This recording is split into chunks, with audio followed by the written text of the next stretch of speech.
maybe I just want to make a quick introduction. I'm Oliver Chow. I'm with the South China Morning Post and other media as well, including Radio 4. And next to me is our Honorable Jason Ng. And you make me sound like a judge. I'm not a judge. One. He was born in Hong Kong, and lived in the West for a considerable period of time. First in Italy, 4 years there, and then in the United States, in the East Coast, and then in Toronto as well.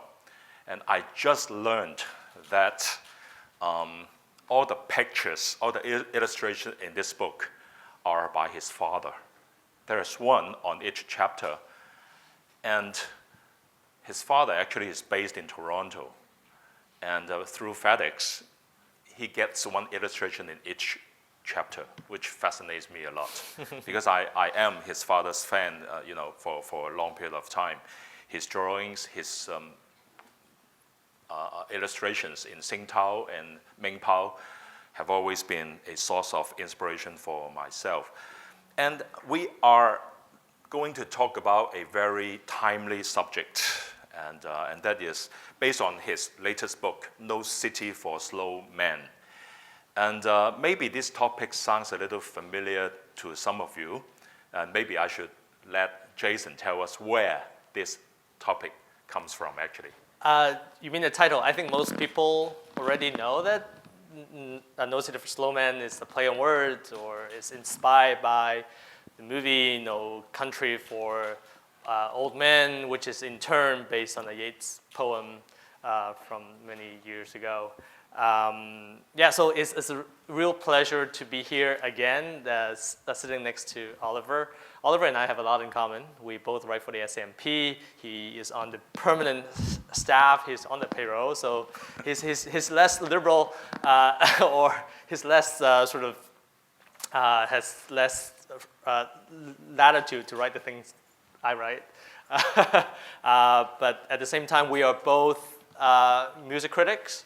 I write for Time Out, and he writes for SCMP, so I do run into him from time to time at concerts at the Cultural Center. Every time the Hong Kong Philharmonic has a concert, I'm always looking for the very easily recognizable Oliver in the audience. Right. And they usually put all the music critics in the same row, so it's very easy to spot each other. Well, perhaps we could start with the book fair itself. And after all, this is an event that I think is the most attended in the world. We have almost 1 million visitors last year. And the Taipei Book Fair that I went to in February, it registered about 500,000 for during the 7-8 days there. And what does this book fair mean to you, Jason? I know you wrote a chapter here, which inspired me a lot of interesting homework, as you can see my notes here, just based on that particular chapter. This very book fair, we are talking to the audience right now. The book culture in Hong Kong, how do you see it at the present moment? Right. The chapter that Oliver is referring to is The City That Doesn't Read. Not sure if anybody has a chance to read it beforehand, but just from the title, you're sort of nodding in your head, yeah, people don't really read here, or not enough people read anyway. I'm sure there are readers among you, but not enough compared to other countries. Before I start, I'm going to ask one question that my publisher tells me never to ask at the book fair or at the literary festival, which is, how many of you have read my books? Right, because then you get like no hands and you're embarrassed.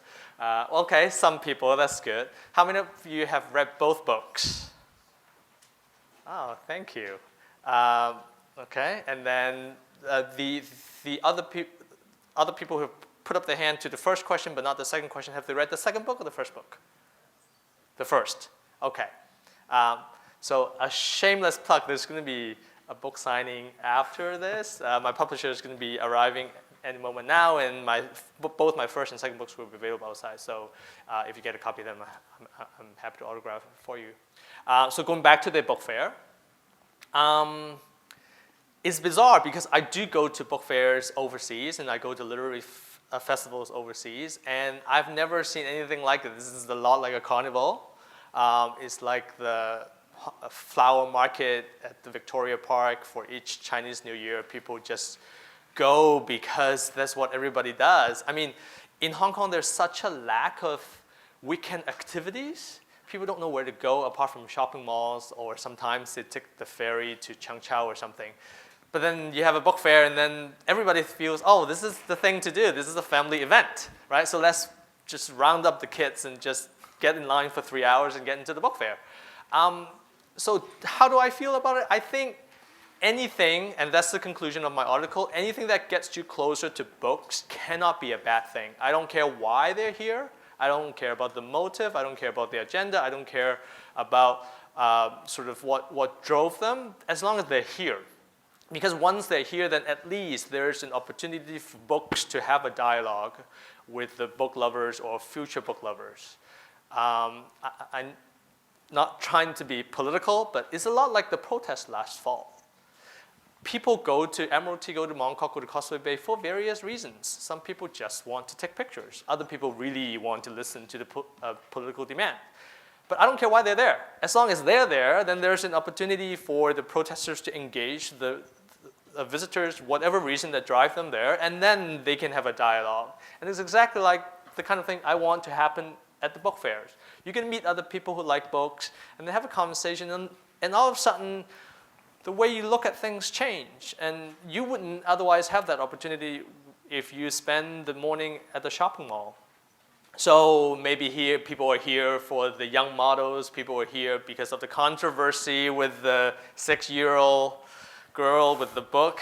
But I don't care why they're here. As long as they're physically here, then the chance for chemistry, the chance for chemical reaction is there. Yeah, I think it is a very important platform. When we look back history, this year is the 26th book fair of Hong Kong. The first one actually started in 1990, and it has a context to it. 1990 was the first year after Tiananmen, which happened in '89. And I think at that time, the Hong Kong government wanted to do something, at least during the summer when youngsters are free, have a lot of time, get them a place for them to go to engage in. And I think that is the very origin of the book fair. And after 25, 26 years, it seems we have gone full circle. And this year, it seems we also want to provide a forum, a platform for youngsters and their parents as well to have a place to go to. And well, I have to make a disclaimer first. I'm a member of the advisory panel of the book fair. And so when you mentioned about Hong Kong, a city that doesn't read, I'm not saying I don't agree with you. I just feel we, since the first book fair in 1990, we have changed a lot. Like the reading habits, the means of reading itself has also evolved over the years. So 26 years ago, we didn't have such a thing called a tablet or iPhone. But 20 years later, we have this thing now. We have a lot of free newspapers in the market. And so the means of reading is very different. So Jason, share with us how you see this change of technology, how it affects our reading. I think it really does highlight the bizarre reading culture in Hong Kong. Oliver and I were talking about this topic before the talk, and one of the things that I felt very strongly about is why people read. I don't care what they read, I don't care about when they read or how much, but why. And I think in Hong Kong, people read not for pleasure, they read for information. And that's very, very different from most other culture. I compare reading to watching movies, to other forms of entertainment. So if you sort of extrapolate Hong Kong's reading culture into other entertainment, it would be the equivalent of people who only watch documentaries. Right? Because in Hong Kong, everybody reads nonfiction. People read investment books, people read feng shui, fortune-telling books. It is like the biggest event is when Mak Ling Ling or someone puts out a book that predicts the fortune for the coming year. And people read textbooks, obviously, students do, but it's information-driven, right? People don't read fiction because they find it irrelevant to their lives, or why should I read an imaginary story? But they never pause and think. That's what you do with movies, right? You never walk into a theater thinking, why am I watching a superhero movie? It's all made-believe. Why am I watching this drama? Because it's not based on real events, or it's acted by actors. You don't think that. But for some reason, when it comes to writing, when it comes to books, our mindset switched and became very utilitarian. We must get something out of this, otherwise I'm not going to do it. The same mindset does not apply to movies. And I don't know why. I think partly it's because of the stress. People feel like the investment in reading is much greater than maybe the investment in movies. Movies, 2.5 hours. But to read the book cover to cover, it takes you days. Some people, weeks and months. So maybe they feel, well, if I'm making that kind of time commitment, I better get something out of it, or I better get something useful out of it that's going to be relevant to my career, relevant to my schoolwork or something. But again, I really don't think that should be the case. You should take a book for what it is. It is entertainment. Yeah. Well, today's topic, I think, ties in very well with what you just said. From your globe-trotting experience, how do people in other parts of the world read? You mentioned Hong Kong readers are pretty utilitarian. They only read things that have direct application to whatever their work or their interest. What about other parts of the world? Right. Well, I'm Canadian by citizenship. I spent an extended period of time in Canada and the US. I've read one statistics recently. Canadians read about 14 books a year. These are not textbooks. These are not dictionaries, not investment guide, not travel books. Travel books as in like guidebooks that you buy before you travel. 14. And then other parts of Europe, maybe 5 to 6. In Hong Kong, there isn't an official statistics, but I wouldn't be surprised if the number is 1 or less. I really, when you take the subway, when you take the MTR, when you take the bus or wait in the taxi line, you never see anyone holding a book. And people usually use the thumbs on their phones, but it's too small to read, I think. And I don't see a lot of Kindles. Yes, I give you that. If you have a Kindle, the Amazon.com book reader, if you have a Kindle, then yes, I don't know what you're reading on the Kindle, but I assume it's something legitimate. But you don't see that either. I think people just want to just swipe the phone, read the Facebook feed to get whatever up-to-the-minute news stories or information. Again, information-driven. So I wouldn't be surprised if the number in Hong Kong is 1 or less.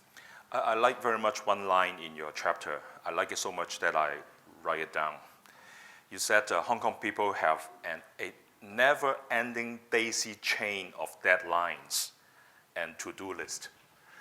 Well, I can testify this. I do have I have more than a daisy chain of deadlines. I have deadlines every day. And one friend of mine even said, Oliver, your best friend is a deadline. It's very sad to hear that, but somehow it is quite true. How come we Hong Kong people have all these deadlines and such a long to-do list that deprive us of the time to read? I think it's a matter of priorities. I have a chapter in my book about sleep, right? It's one of those things that when you have limited time to do things, sleep is the first thing you cut. Sleep is the most dispensable commodity. You think that, well, instead of sleeping 6 hours, I can sleep 4, and then I'll get it done, right? It is the first thing you go to cut. So if sleep is an employee, it's a very sad employee because that's the first person gets fired. But reading is the same because it's not part of our daily lives. We feel like, well, it's sort of extra. If we don't have time to do it, it's kind of a luxury, so we don't have to do it. It's kind of like the watching movies. But in other culture, maybe it's not the same. Reading is such an integral part of your daily routine that if you don't do some of it every day, it's like going to bed not brushing your teeth. You just feel gross. You just feel, there's something missing in my life. I cannot go a day without reading the newspaper. It's such a habit. It's like eating breakfast. I have a subscription to the New York Times. I brought some props today. And I love the New York Times. And it should be a part of your life that is important to you, that if you don't do, then you feel something is missing. But because of the culture, because we don't grow up thinking that, we were not told that in school, we're not told that at home, it didn't make it to our list of 10 things you must do before you go to bed. I think you touched on two very important points in that chapter. And one is reading habits is something that should happen early in the home, and parents should have a good, model to show the importance of reading right at home at a very young age. You yourself actually that's your very experience of your book, right? Yeah. Well, my dad used to work for a large number of newspapers in Hong Kong before he retired. And so there's always newspapers at home. He's a book lover, my siblings are book lovers, and so there's always books. And I started reading at a young age not because I thought it was particularly useful or it was particularly sort of cool or intellectual thing to do, but because it's just there. And when you're kids, you're curious and you just pick up whatever is in front of you. And that's how I started reading. In Hong Kong, there's a big sort of hypocrisy because parents make the children read. On weekends, you see bookazines or Page One or Sam Lun and Sermo. You see parents dragging the kids and then make them read the children's books and famous people's biographies to be inspired or something when they themselves don't read. And so it just became another thing that kind of like playing the piano or playing the violin, the parents, the tiger moms and tiger dads would just push the kids to play the piano when parents themselves are not music lovers. And so it's very difficult for the kids to sort of look at mommy and daddy who never do anything musical and all of a sudden became this music authority. You must practice now. It just doesn't add up. And so kids endure that because they had to listen to your parents for X number of years. And once they're out on their own, when they go to college, they completely stop because they hate the piano. They hate the violin. They cannot bear to look at the thing another time because it was forced upon them. And reading is the same thing. Parents drag the kids to the children's section, which is always very nice in Hong Kong because they make the most money from selling the children's books. The margin is the highest. And parents spare no expenses when it comes to buying books for kids. But then when they go home, the mom and dad will be like, okay, we bought all these books to read. And then they go back to the bedroom and watch TV. Right? So parents don't sit there and read with the child. And so that's how, I think that's why the reading culture is very hard to take root in Hong Kong. Yeah, when we look back history, I think we Hong Kong have gone through several phases in terms of parenting children. In the 80s, we began to have the domestic maids coming in. So 10 years ago, I was already talking about this is the first generation of children that become adult through Filipino maids. And then from the 90s onward, we have this internet or the social media thing. That's another generation. And year 2015, we have this new generation that grow up with the new technology. So when these two things combine together, you were talking about parents forcing children to do this or that. I was thinking, actually, if the parents take part in that, that's still between the parent and the child. the worst thing is the parents ask the maid to do the job. And during weekends, it is not an unusual scene for you to see children holding violin or ballet shoes, dashing here and there with a Filipino maid. Yeah. And I find this scenario, I really feel very fortunate, all of a sudden when I could at least grow up with my parent, my mom, who did things directly with me. So what does this all mean to us, Jason? This is a scenario we are having now. I think we have to recognize that kids are extremely smart. They're very observant, and they know what's going on.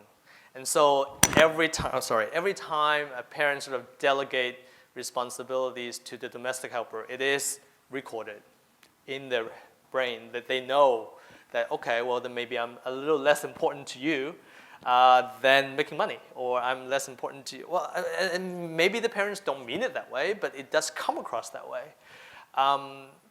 So I do feel, I mean, if when I have a family, I don't think I would want to have my kids raised by a domestic helper, or I don't want to have domestic helper in the first place because I find it very colonial, and they're extremely underpaid. And there's so many things wrong with the domestic helper system. I don't want to sort of digress into another topic because I do a lot of work with the NGOs that work with the community. But that's another topic for another day. Yes, we better not keep talking about parenting. This is not a session on parenting.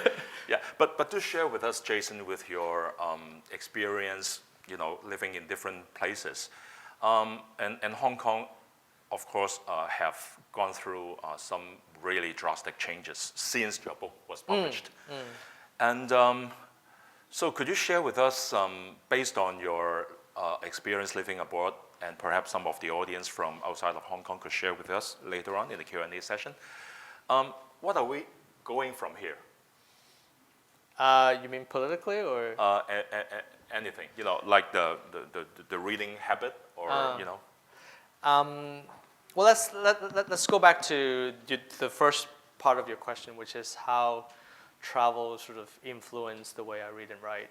I think there's a lot of people who are not originally from Hong Kong in the audience, and they can definitely attest to what it's like to live in a city that is different from the birthplace. And I think, and Hong Kong is a relatively affluent city, so most people have the opportunity to travel and sort of see things for themselves. But I think the operative word in my sentence is travel.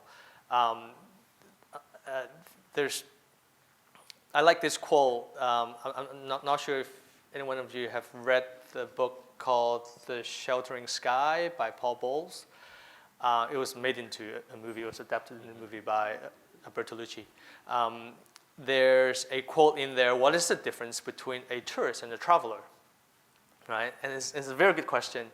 And the answer was, according to the author, a tourist is one who accepts his culture completely. A traveler is the one who compares it with other people's cultures and take what is good and keep what is good. And I think that's very true. When you act as a tourist in a foreign city, you tend to be egocentric. It's all about you making observations. Oh, it's so funny, that's the way they do things. Oh, it's so funny that the Japanese eat their food like this, and so interesting how the Turkish people spend the day or the morning praying or something. But then when you become a traveler, that's when you sort of, the outsider-insider identity coexists. You sort of put yourself in people's shoes, and then you maintain your own core, and then the two overlap, and then you make the comparisons, and that's when that's when the experience becomes a traveling experience. I think we're very lucky this year because the book fair is featuring Alain de Botton, who is one of my favorite writers, and he wrote this book, The Art of Travel. I'm not sure if you've read it. It came out in 2002, so 13 years ago, and I was one of the first people who grabbed a paperback copies, and it looks very rustic. It looks very nice, and I read it right away. And in one of the chapters, he talked about how he traveled to Amsterdam. Well, he's a Swiss writer based in London. He traveled to Amsterdam, and the first thing that struck him was the airport sign. It was printed, it was in a light box with a yellow backdrop with sort of a Dutch words written on it, and the first a Dutch word has two A's next to each other, which you would never have in English, except for the name Aaron. And all that is very exotic to him, and it is that exoticism that sort of made his travel experience interesting. But that is, being a traveler is to open your eyes and to sort of be very observant and then compare it to your own experience and then decide which is better or which is more interesting. What should I keep for myself? What should I learn from this, and what should I reject? And it is that synthesis of new experience that makes it a traveling experience. And I try to do that as much as I can. I travel very extensively now, both for work and for pleasure. Work meaning my day job as a lawyer, I do travel for meetings, and also my night job as a writer. I love doing travel writing. It's one of the most gratifying experiences as a writer. A couple of years ago, I wrote a piece about the Mount Fuji. And I remember when I submitted this story to the SAMP magazine, they're like, oh, Mount Fuji's been done. Everybody does it, kind of touristy. I'm like, no, read it first. So my piece was a comparison between my 3 to 4 climbs of Mount Fuji and how I took different experiences each time and how I went up with different people. It is that comparison that make the sort of the chronicle interesting. And so that's what I do. I mean, you just have to open your eyes when you travel and not just go by the guidebook and say 5 stars. This is the, I don't know, 3 Michelin star restaurant, and then you wait in line with all the other tourists, and then you go in and then you have a meal, took some pictures with your iPhone, post on your Facebook, and then go home. You can't do that. That's not traveling. That's being a tourist. Right? Yeah, but anyway. Yeah, well, now that the technology allows us to more or less travel, around the world within in our palm, a lot of people are doing that as if they thought they were already seeing the world, inside that little screen. But how does that differ from the actual traveling in various places? And how does that affect your writing? That's a perfect question. Imagine the same de Botton example in Amsterdam. Do you really think that by swiping your iPhone screen or on your computer at home that you're going to pay attention to that sign? I really don't think so, because then you will click top 20 sites to see in Amsterdam, and then you see the canal, and you see the big square, and then you see the trams, the bicycles, and these lopsided buildings, and you're like, oh, done. Right? And so you don't get any of the nuances. You don't get, and another very important thing is obviously engaging with people there. I'm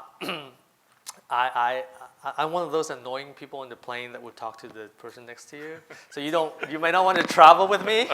But I'm one of those people that's like, oh, I can't help but notice that you have this book on your, what do you think? And then 18 hours later, the person couldn't run faster to get away from me. But I do that because you get so much from just talking to people who are from that place who will tell you, oh, why are you going there? I mean, it's like people come to Hong Kong, they want to go to Disneyland. I'm like, why do you want to go there? Go to Sheung get a historical exposure, walking tour in Sheung Wan or something, but don't go to Disneyland. Don't see the big Buddha. It's like, I've been in Hong Kong for 10 years. This is my 10th anniversary of my repatriation to Hong Kong. I have never been to Disneyland. I have never taken the Ongping 360 cable car. I mean, partly because it never works. But I've never taken that cable car. So there are things that tourists is like top 10 must do in Hong Kong. I never do, and I live here. So it's just kind of the same thing when you go to Paris, when you go to London, when you go to Istanbul, when you go to Zagreb or something, you need to sort of just put that top 10 list away and talk to someone on the plane or in the airport or something, and then find out where you should go. Well, this is so interesting, and I think, Jason, you and I belong to the generation that. Excuse me? No, I haven't finished. I'm just kidding. That we go out see the world, and we are not paid. We are not told to do so. We just went out to see the world for ourselves to enrich our knowledge. Unlike the generation now who are told to go to the motherland, to know your country and this and that. Right. In other words, in a way, we are quite like a global citizens. We go around and see, and we come back, right? But throughout the book, you seem to have a rather critical point of view while you see the city through your eyes. Is that what it comes across? I'm critical? Yeah, well, because I mean, I try to do the love-hate relationship. I have a line here. Okay, I did my homework. Okay. Again, on that chapter on Hong Kong Book Fair, you said since Hong Kong people rarely read, so Hong Kong is like a cultural desert dryer by the day. Well, this is pretty critical. So my question is, why are you coming back for the? Oh, okay. Good, very good question. It's a legitimate question. He's not being hostile. He's being honest. But before I answer that question, you did touch on a very, very interesting point, which I do want to start with, which is why Hong Kong people do travel package. This is something that never happens outside of Hong Kong, apart from maybe Korea, maybe China, Korea, to some extent Japan. So this is what I mean. So if a family wants to see Japan, they will walk into the travel agency and say, oh, can I sign up my family for a package? And so it includes hotels, accommodation, flight accommodation, and a tour guide, right? And so the 30, 40 of you, strangers, other families, will all travel together. You get rounded up to a tour bus, and then you get dropped off at the sites, and then take pictures, you go back, and then you go back to the hotel, and you eat together, usually buffets. So it's kind of like a cruise, because everything is prearranged. I don't understand. I've never understood that. I cannot imagine signing up for a tour to see Russia, which is something.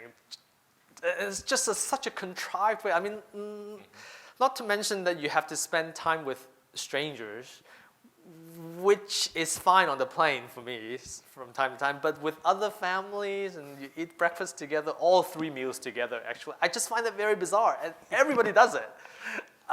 Very few people go off and just travel on their own because they feel, oh, then we have to worry about where to go, buying tickets, and it's just too much. But if it's too much, then why travel? Then stay home. Right? I mean, part of the experience is to find out, is to sort of learn the hard way what works, what doesn't work. The people will find out that if you travel in Germany, everything shuts down on Sundays. And so you're left on your own. There's nothing to do in Germany, or Austria for that matter, on Sundays. But that's sort of part of the experience. You live and learn. But to answer your question, I'm critical about Hong Kong. Especially in certain aspects, like the cultural aspects, then why am I here?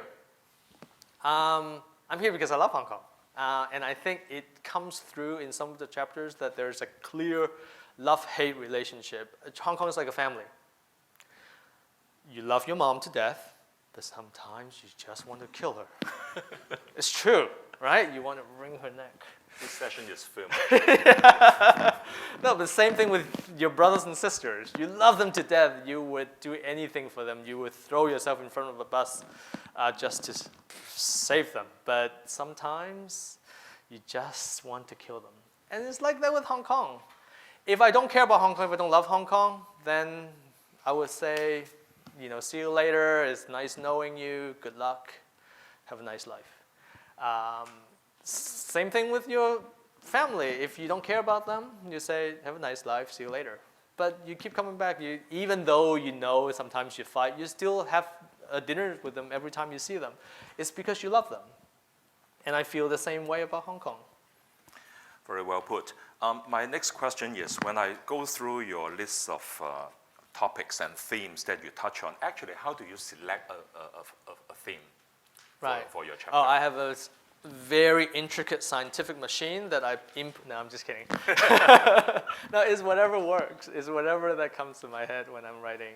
As a writer yourself, I'm sure you know how it's like. Well, newsroom has their assignments, but you don't have a newsroom. No, it's whatever that gets me either very upset or annoyed. An example? An example, well, I have a chapter in each of my books about my pet peeves, things that really get me upset, like when you hear the sounds of nail clippers on the minibus. You're like, who clips the nails in public? What kind of uncivilized society do we live in?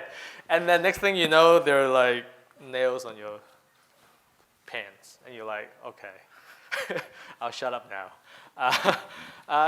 Things like that really get you sort of going. And then you're like, the only way to get back to them is not to yell at them, is to write about them. Right about them. Right, and I don't do phone cam shaming, which is a lot of people do. They just, whenever they see something they don't like, they pick up the phone and they video it and post it on YouTube, and then people will sort of gang up on them and say, oh, terrible, terrible. Because to me, that's cyberbullying in a way. So I don't do that. I do written word bullying. I write about that, and then it will be in a newspaper. And could you share with us whether there is any difference writing a blog and writing a book? Short answer is no. I put in as much research, homework, energy, editing effort in my blog articles as I do in my writing for magazines and newspapers and in my book, because as a writer, every piece of writing represents a part of you, and you are as good as your last piece of article. And so you have to maintain a certain quality, even if it's it's actually worse if it's on the internet, because it's there forever. People might not have access to my book at all times, or it might be out of stock. The bookstore might not carry it, and then they don't see it, but on the internet it's there. Anybody can just type in the link and find it. And so in a way, it's even more important to have a well put together blog than a well together book.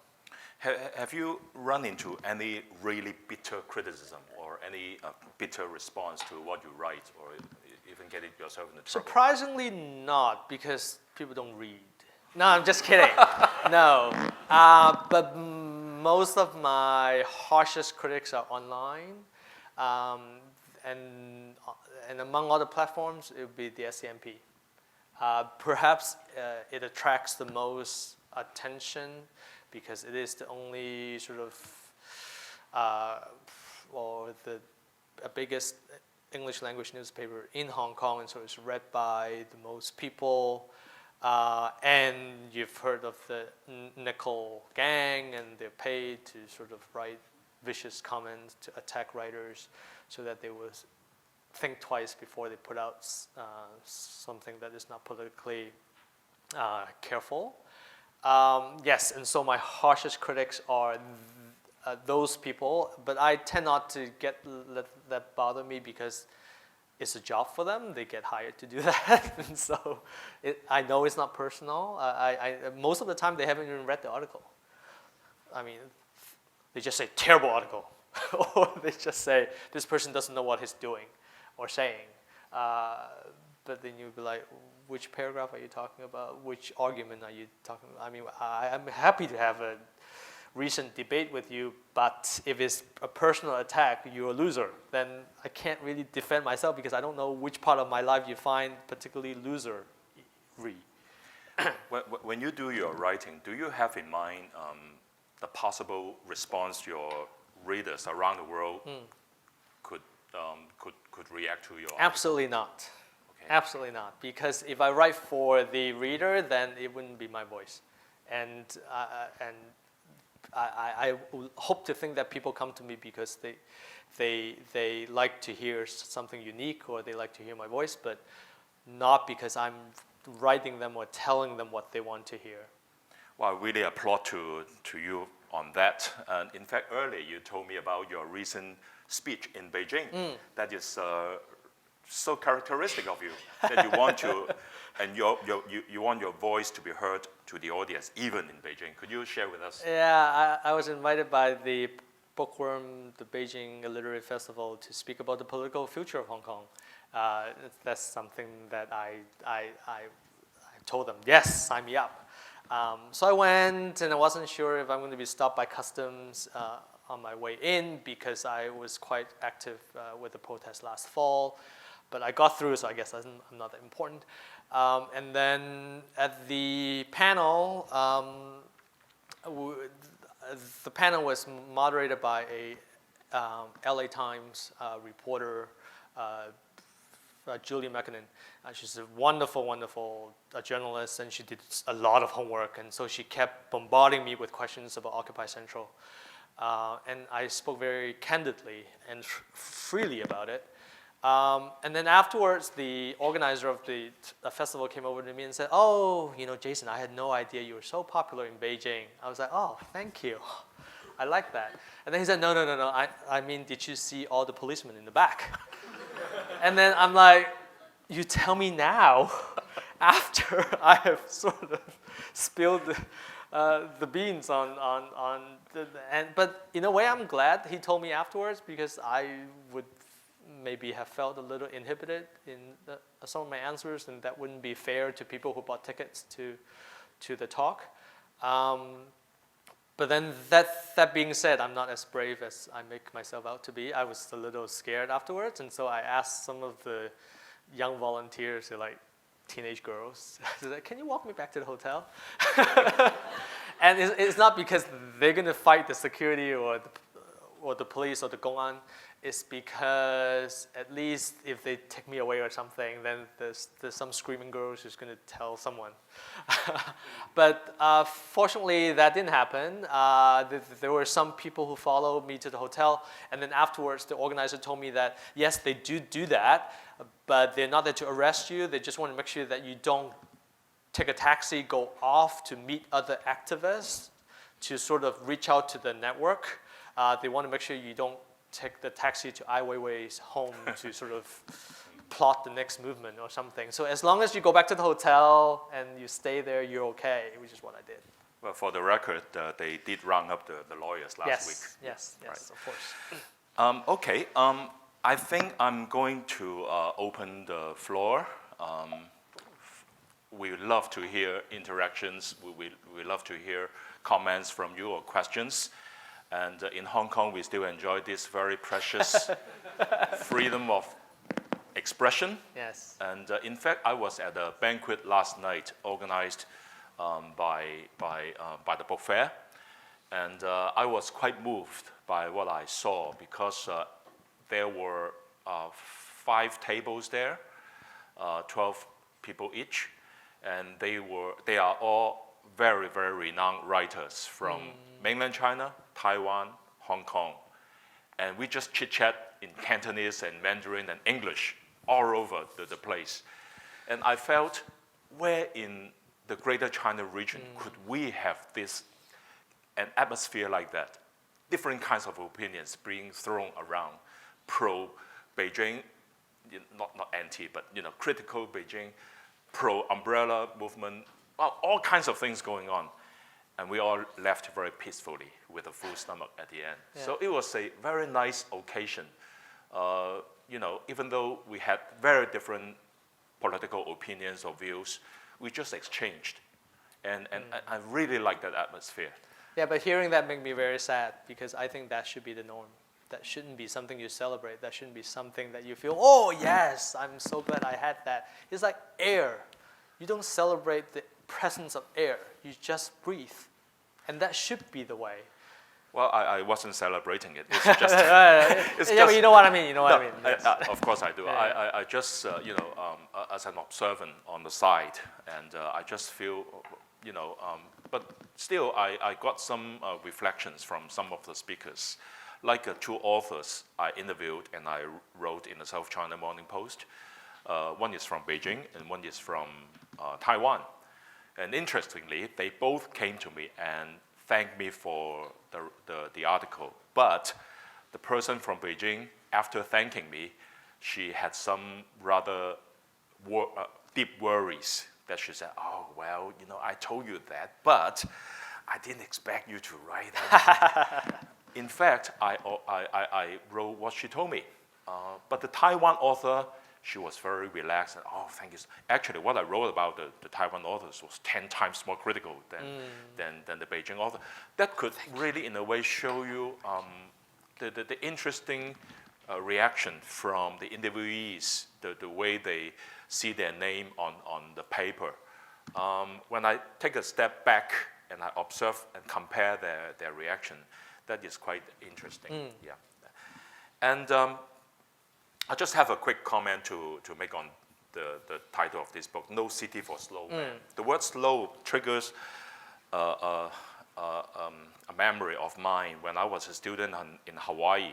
I overheard a local native, and Hawaiian, they work, they walk very slow. And actually, on one occasion, I lost them. When I was a teaching assistant of a professor, one of my jobs was to take students to use the library facilities. And so we walked from the classroom to the library. Halfway, I lost them. And so one of them running in, oh, Mr. Chow, could you slow down, please? Actually, I walked in my regular Hong Kong pace. Yeah.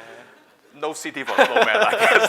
That's where I'm from. It's true. And then I heard one very interesting story from one of my students. And he said, well, in Hawaii, and he told me this story about a conversation of a U.S. general who parked his car at a gas station and asking the Hawaiian boy, hurry up, I'm in a hurry, quick, fill up the tank. And then the Hawaiian boy, oh, sir, you know what? Hawaii is an island, so wherever you go, you're already there. Hong Kong is an island too. Exactly. Well, on that note, maybe we should open the floor. And yes, please. Oh, yes. The microphone. Yes. That's okay. Yeah. Hi, my name is Eric, and I'm also an author. This is my first time at the Hong Kong Book Fair, so I'm very excited. I was very lucky because I come from a family who reads a lot too. I remember the first, big book I read, not children's books and everything, is that my mother took me to see Gone with the Wind, the whole 2-hour movie. And then after that, she gave me the book of 1,000 pages. You left after the intermission, didn't you? Yeah. And they gave me a big book about 1,000 pages to read. But as I read, I loved it, because I've seen the scenes from the movie and everything.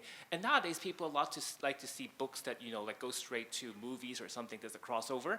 Because if you can see a movie, they want to see that the book is original. So what do you think that on movies and books, the correlation, is there anything you can entice people to read after they see the movie or vice versa? It's the eternal question. Read the book first or watch the movie first, right? I did that with The Life of Pi. I did that with, I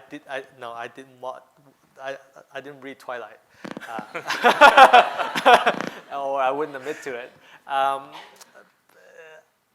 What I did with The Life of Pi, and what I did with Cloud Atlas, wonderful book, David Mitchell, was that I would read the half of the book, go watch the movie, and then finish it. It's sort of a compromise. It's sort of weave the two together. It's the only thing that works because you either wind up hating one of them, and it's not fair. I do that too. Oh, well, there you go, Ray. Welcome to Hong Kong. Welcome back. Any other questions? Yes.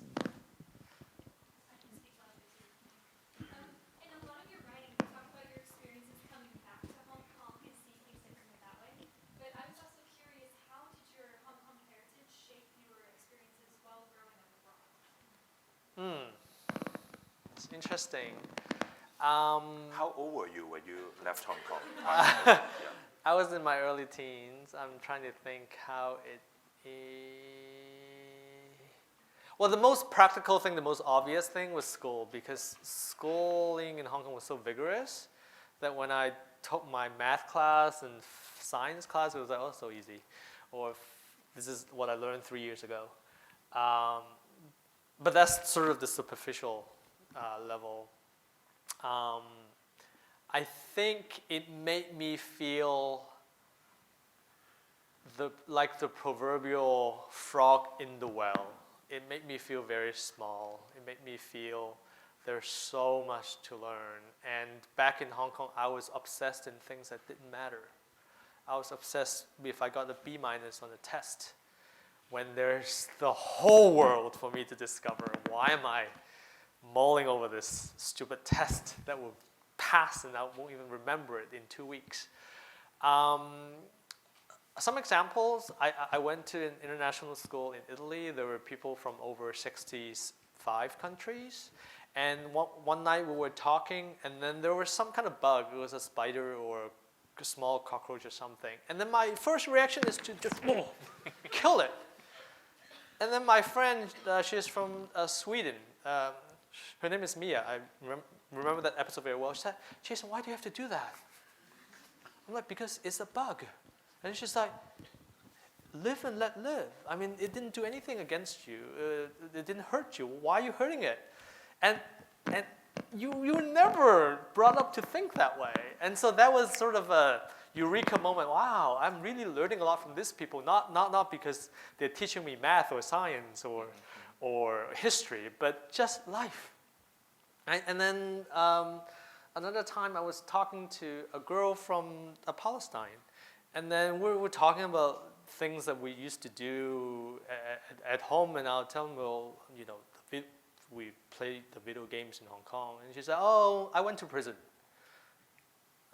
I'm like, you what? You went to prison?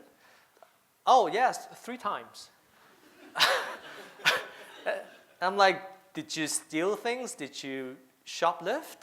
Did you want a candy bar you didn't have money to pay for and you swipe it? She's like, no, we threw rocks at this Israelis or some people. And we got arrested and we were taken to prison. And I'm like, whoa. All right, I need to digest that a little bit. So it was experiences like that makes me feel, wow, the world is much bigger than I can ever imagine. And so it gave me perspective. Let's not fuss over these little things.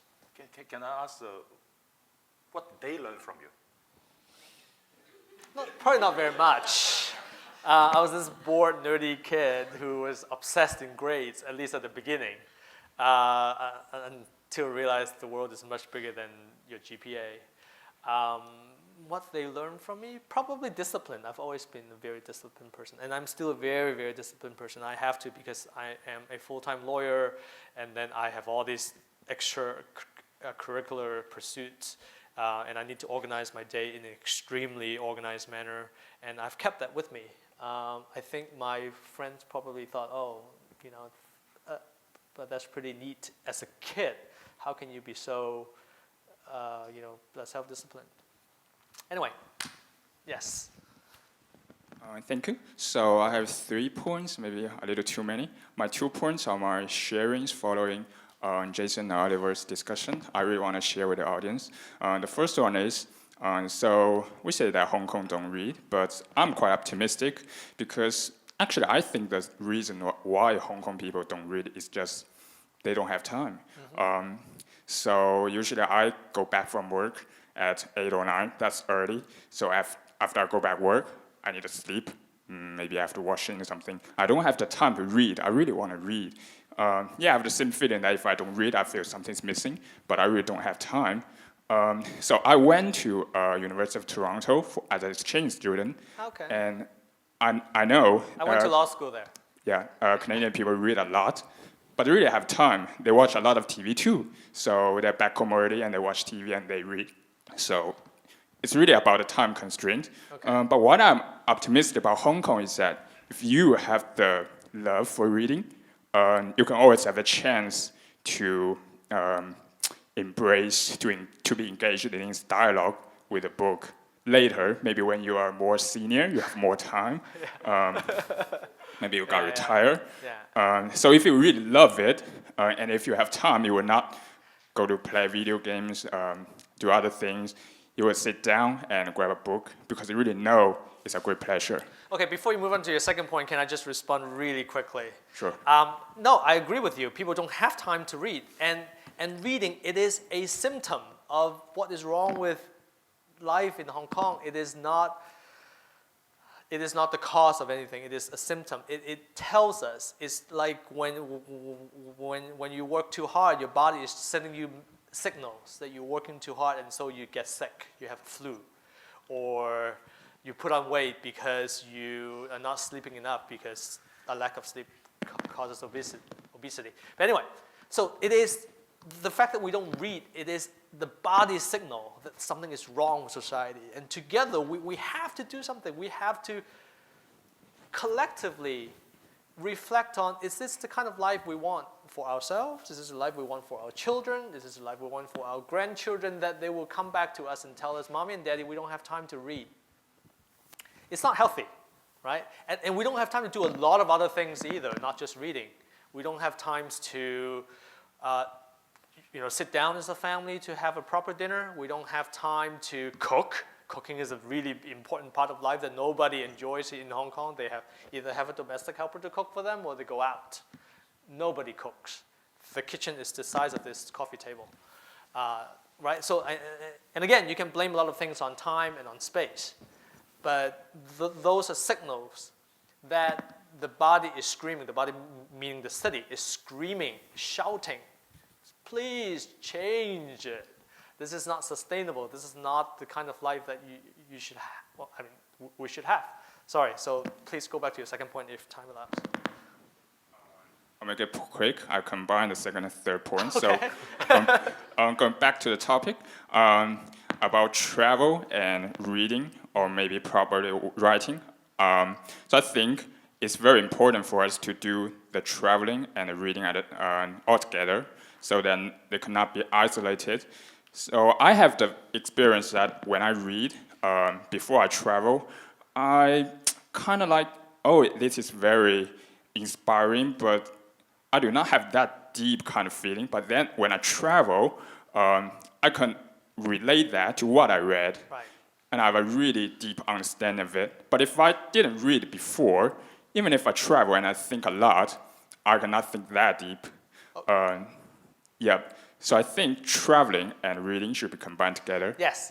And can I just stop you there and then respond? Sure. Okay, you have to be so earlier we talked about the differences between being a tourist and being a traveler, but you also have to be a responsible traveler, right? Each time I visit, okay, fine, when I go to Tokyo, when I go to Bangkok, I go there so often, I don't do homework beforehand. But if I go to a new country, I make sure I look up the most famous writer from that country, buy that book, read it. And don't read Lonely Planet, right?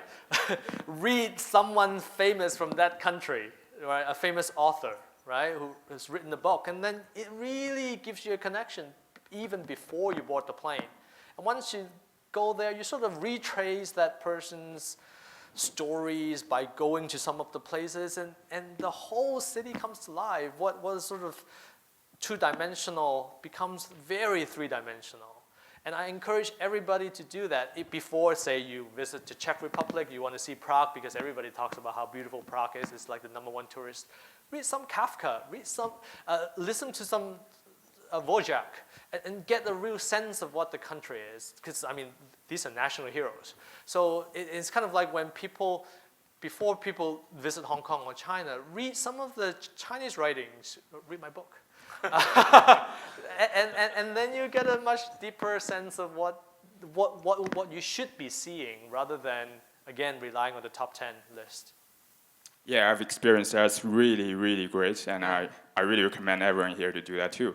But I still have this question. So it's not traveling. It's about if you're a kid. So because as I grow up, I spend my time in different cities.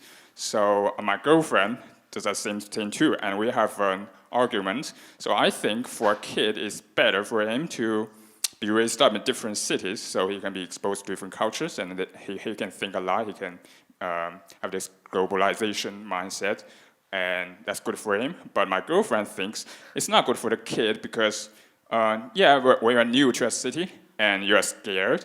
And at school, maybe you are looked down upon.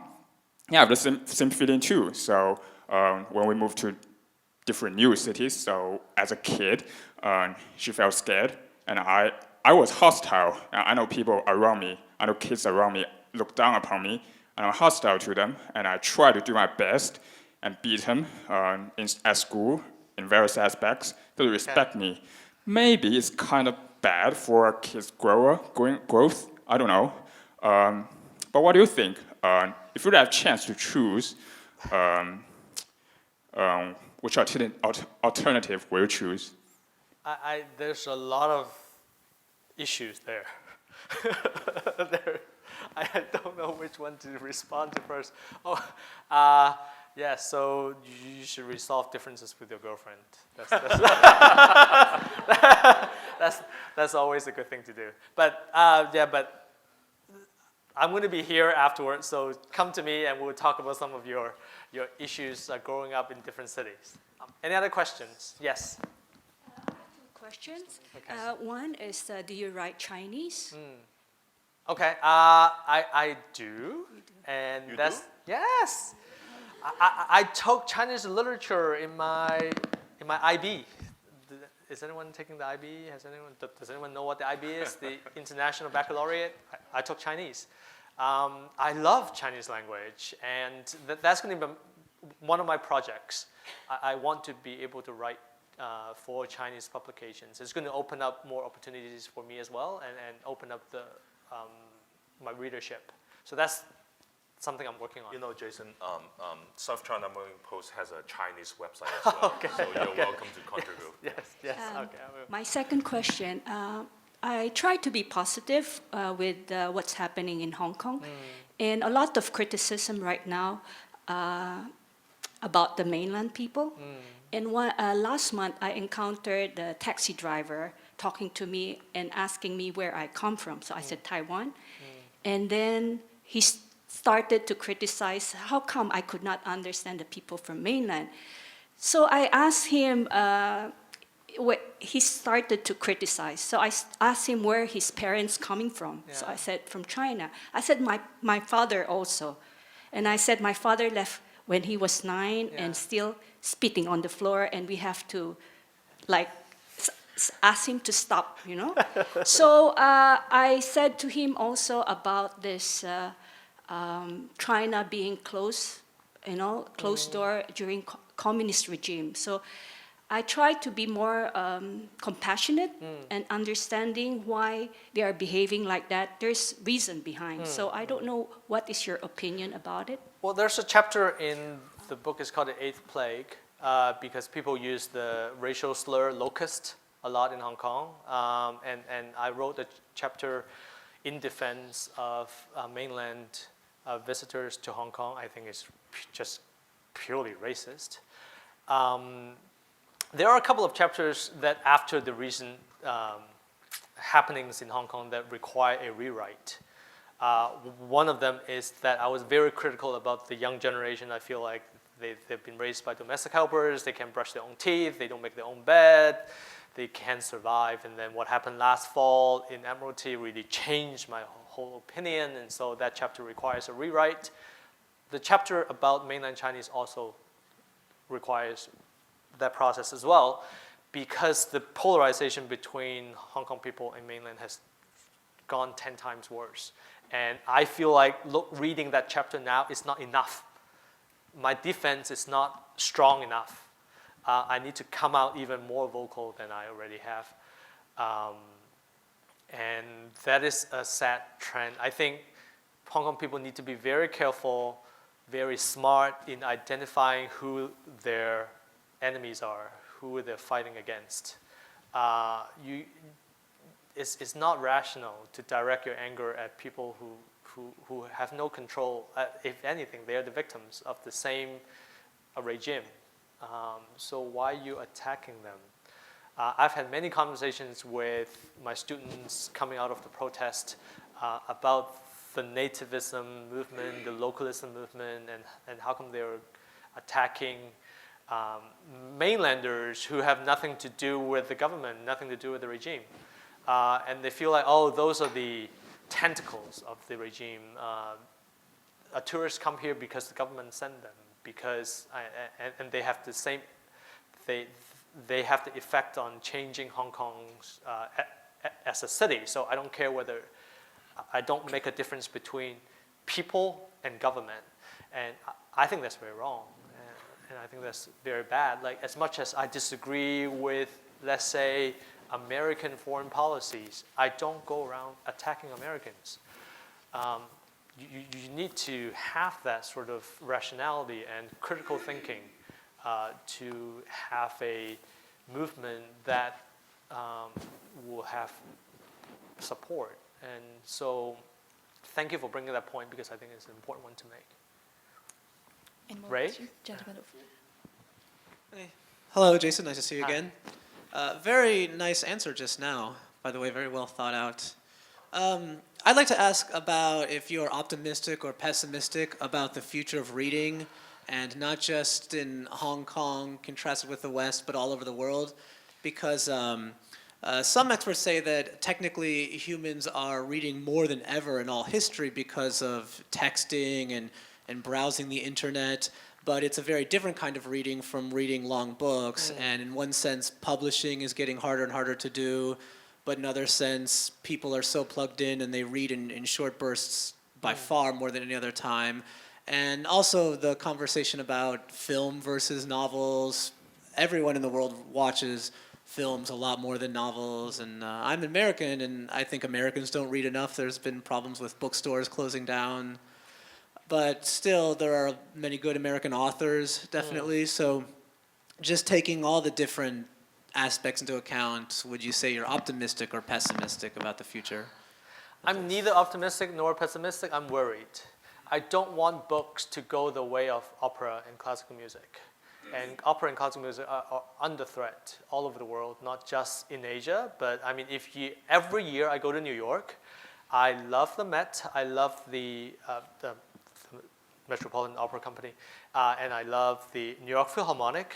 Every year I go, the audience just get grayer and grayer, older and older. People now have their walkers and their walking canes, and there's just no new generation taking an interest. I'm very worried that books will go the same way.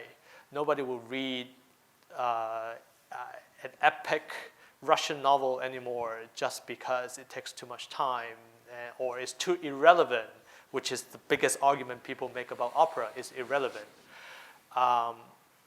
So I don't have an answer, I don't have a crystal ball, but in the meantime, I hope people will read as much as they can, and I promote reading paper rather than reading on your Kindle, because I won't even pick up a book and start reading if I don't have a pen in my hand, because I write notes on the margin.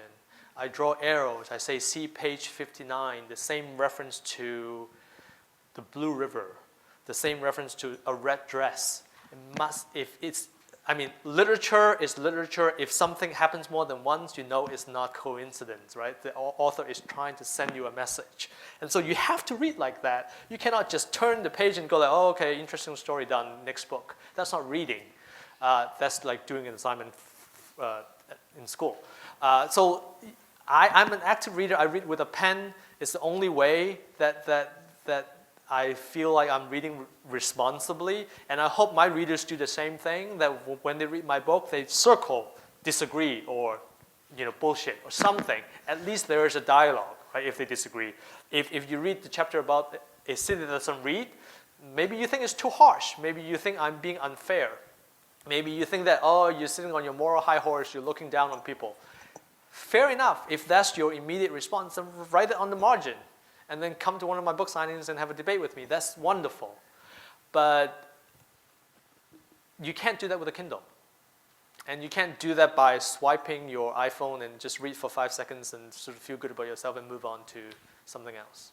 I hope I answered your question. Yeah. Even still, do you think there's any advantages? Are there still any advantages to the way people are reading constantly, just reading text or whatnot? At least it's something.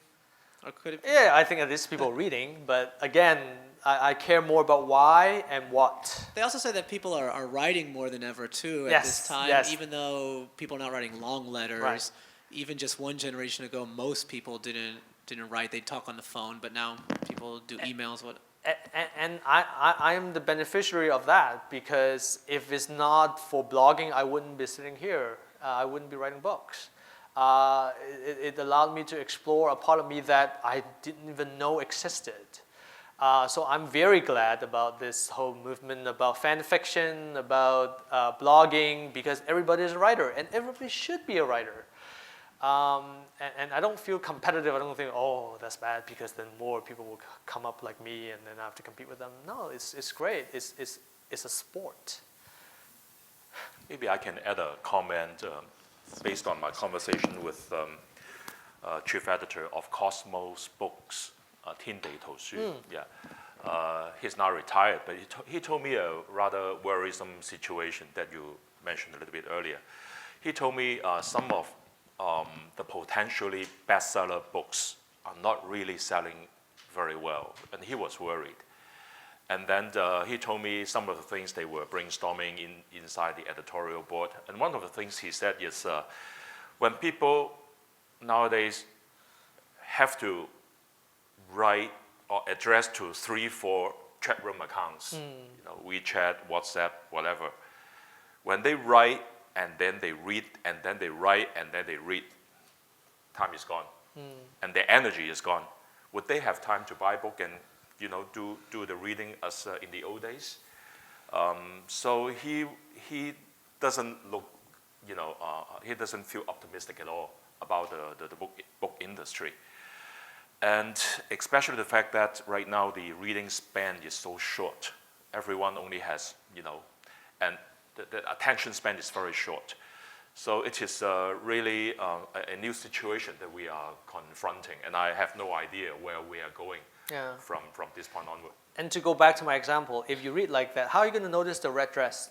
How are you going to notice that it appeared on page 17 and then came back in page 235? You're not going to be able to do that. Well, the thing is, in the past, we talk on the phone, and now we do the text thing, back and forth.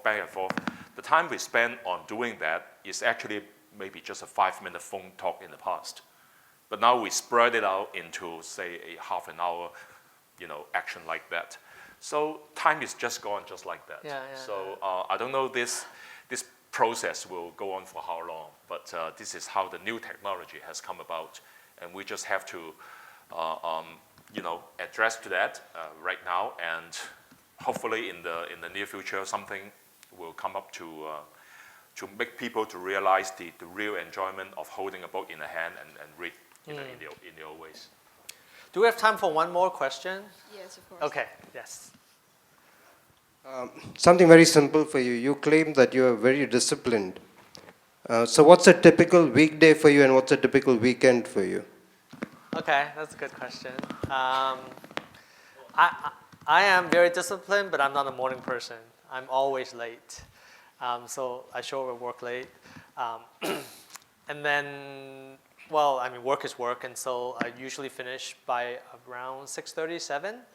When I go home, the commute is something to look forward to because it allows me to wind down, and I usually watch the news because I'm a news junkie.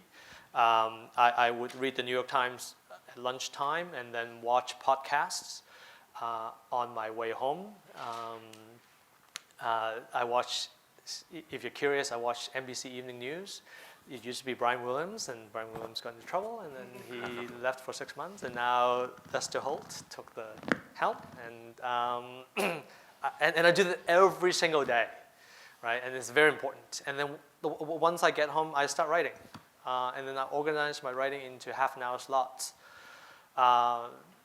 Trouble is, it's a creative process and you can't really force it, and so you just hope for a good day. Sometimes there are bad days when you're stuck in one paragraph, and then the paragraph is so stubborn, like your grandmother, that you just have to park it and then say, okay, I'll come back to you later. I'll write something else. And I usually write late into the night. I go to bed maybe 2, 2 a.m. every night.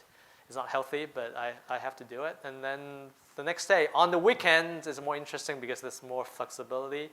I usually check in at the Foreign Correspondence Club, which is where I spend all my weekend. I just sit there with my laptop and I work.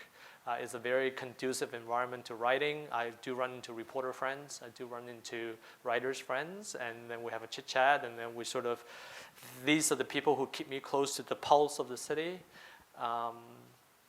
That's what I do. So now all I do, well, especially now when I'm working on my third book, which is due to come out in September, I'm in seclusion, meaning that I do nothing. I think and breathe my book, and that's all I do. No social life, no movies, nothing. I stopped my movie reviews. I used to do that. What is it about, your third book? It's about the protest last fall. It's a chronicle. It talks about how it started, why it started, and the whole 79-day process. I'm interviewing a lot of people in order to do research and what comes of it afterwards. So hopefully it will be an interesting book. It's supposed to be more than nonfiction, more than essays, but history. I think we have one more. Oh, she left already. Okay. She was very upset by what I just said. Yeah, well, if there's no more questions, I just want to thank Oliver for the wonderful moderation and the audience for getting up early on Saturday morning and spending your precious, very hot Saturday morning that you could have spent in Stanley or Repulse Bay or Changchao, but instead you came here in support of writers in general, and I thank you for that. Jason, I